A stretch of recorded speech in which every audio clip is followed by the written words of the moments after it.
छोटे कपड़ों वाली बीवी। अजित एक छोटे कस्बे में रहने वाला सीधा साधा लड़का था। उसकी शादी दिल्ली की रहने वाली सौम्या के साथ हो गई। सौम्या बहुत ही फैशनेबल लड़की थी। अजित की नौकरी छोटे कस्बे में होने के कारण सौम्या भी अजित के साथ छोटे शहर में रहने के लिए आ गई।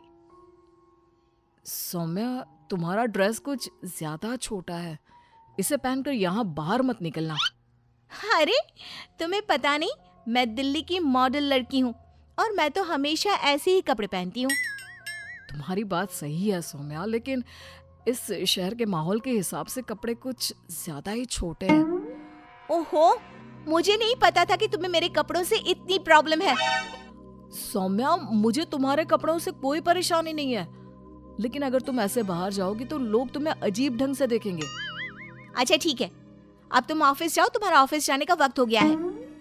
अजित को लगता है कि शायद सौम्या ने उसकी बात मान ली है। वो ऑफिस चला जाता है।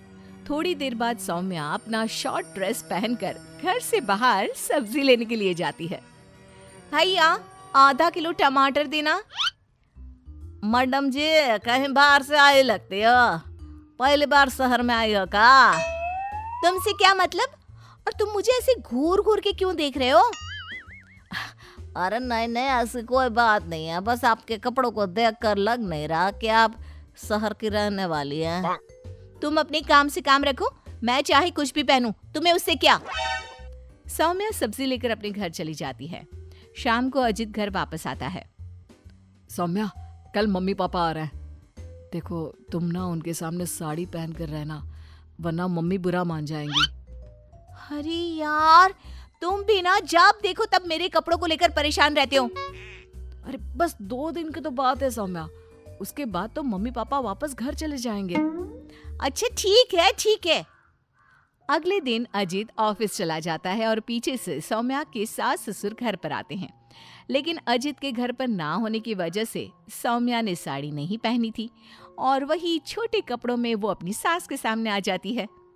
नमस्ते मम्मी जी, पापा जी, कैसे हैं आप? अरे मैं तो आंखें बंद कर लेता हूँ, ये बहू ने कैसे कपड़े पहने हुए हैं। राम राम राम राम राम। अरे बहू, तुमको जरा भी शर्म नहीं आती? अपने सास ससुर के सामने इतना छोटा ड्रेस पहनकर घूम रही हो। क्या अजित ने तुमको बताया नहीं कि हम लोग तुमसे मिलने आ रहे हैं? बताया तो था, लेकिन वो क्या है ना मम्मी जी, पापा जी, मुझे तो ऐसे ही कपड़े पहनने की आदत है। जरा मेरे साथ चल, मैं तुझे सिखाती हूँ कैसे कपड़े पहनते हैं। सौम्या की सास सौम्या का हाथ पकड़कर उसे कमरे में ले जाती है और उसकी शॉर्ट ड्रेस के ऊपर जबरदस्ती साड़ी पहना देती है। साड़ी पहनने के बाद सौम्या जैसे ही घर का काम करना शुरू करती है, बार बार जमीन पर गिर पड़ती है। हे भगवान, ये क्या मुसीबत है? ये 5 मीटर की साड़ी पहनकर काम करना मेरे लिए तो बहुत मुश्किल है। क्यों बहू, अब पता चला ना कैसे कपड़े पहनने चाहिए? तो मम्मी जी, आपके कहने का मतलब है कि आप लोगों के सामने मुझे साड़ी पहननी चाहिए? हाँ बहू, तुम्हारी सास के कहने का यही मतलब है। अब आगे से ध्यान रखना। शाम को जब अजीत ऑफिस से लौट कर आता है तो सौम्या को साड़ी में बेहाल देखकर उसे बहुत हंसी आती है। लेकिन अगली सुबह जब सौम्या सोकर उठती है तो उसके कपड़े देखकर अजीत और उसके माँ बाप का सर घूमने लगता है। अरे सौम्या, तुमने ये क्या पहना है? आपकी मम्मी ने साड़ी पहनने के लिए कहा था तो मैंने साड़ी पहन ली। लेकिन सौम्या, तुम्हारी साड़ी तो घुटनों तक ऊंची है, जैसे ये साड़ी ना हो कोई मिनी स्कर्ट हो। वो क्या है ना बेबी, तुम्हारी मम्मी ने मुझे सिर्फ साड़ी पहनने के लिए कहा था, उसकी लंबाई नहीं बताई थी। हे भगवान, ये कैसी बहू पल्ले पड़ी है? अरे ये क्या अजूबा बनकर घूम रही है? लगता है मुझे फिर से आंखें बंद करके ही रहना पड़ेगा। अरे पापा जी, आप एक बार आंखें बंद कर ही लीजिए, बार बार डायलॉग मारते रहते हैं। ये तुमने क्या हुलिया बना लिया है सौम्या? अजीत के मम्मी और पापा अपनी बहू की हरकतों से परेशान होकर वापस चले जाते हैं। अजीत सौम्या को समझाने की कोशिश करता है, लेकिन वो उसकी कोई बात नहीं सुनती। एक दिन सौम्या कुछ ज्यादा ही फैशनेबल कपड़े पहनकर घर से बाहर निकलती है। उस छोटे से कस्बे के लोगों ने उस तरह के कपड़े कभी देखे ही नहीं थे। अरे बहन, क्या बात है?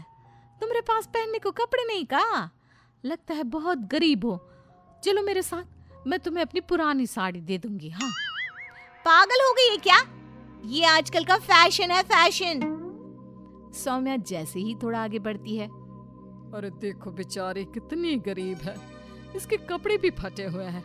लो ये 10 रुपए रख लो। हाँ कोई बात नहीं। अरे मैं कोई भिखारी थोड़ी ना हूँ। कितने अजीब लोग हैं यहाँ के, इनको फैशन का मतलब भी नहीं पता। थोड़ा आगे जाने के बाद कुछ बच्चे सौम्या को देखकर जोर जोर से हंसने लगते हैं। अब तुम लोगों को क्या प्रॉब्लम है? क्यों हंस रहे हो ऐसे?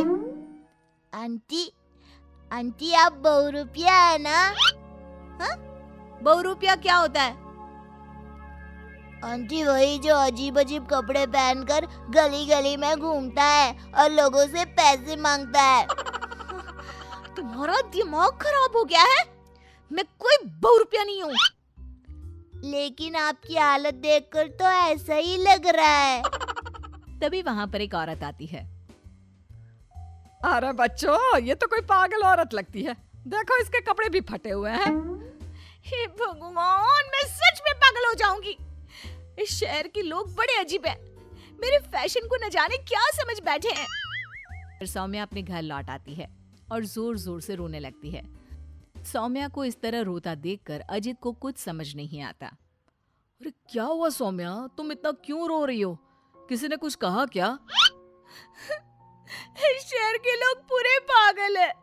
मेरे फैशन वाले कपड़ों को देखकर न जाने कैसी कैसी बातें करते हैं। तभी अजीत और सौम्या को घर के दरवाजे पर जोर जोर से खटखटाने की आवाज आती है। बाहर जाकर देखते हैं तो 2-3 औरतें वहां पर खड़ी हुई थी। कौन है आप लोग और क्या हुआ? अरे आपके घर में एक औरत रहती है ना, फटे हुए कपड़े पहनकर घूमती है। हम उसे ले जाने आए हैं। कहाँ ले जाने आए हैं? अरे पागल खाने या फिर महिला सुधार गृह में छोड़ देंगे? लेकिन क्यों? हम उस बेचारी की मदद करना चाहते हैं। उसके पास पहनने को कपड़े नहीं है ना। आप ऐसा नहीं कर सकते। लेकिन क्यों भाई साहब? क्योंकि वो कोई पागल औरत नहीं, मेरी छोटे कपड़ों वाली बीवी है और उसका दिमाग बिल्कुल ठीक है, बस कपड़े थोड़े कम है।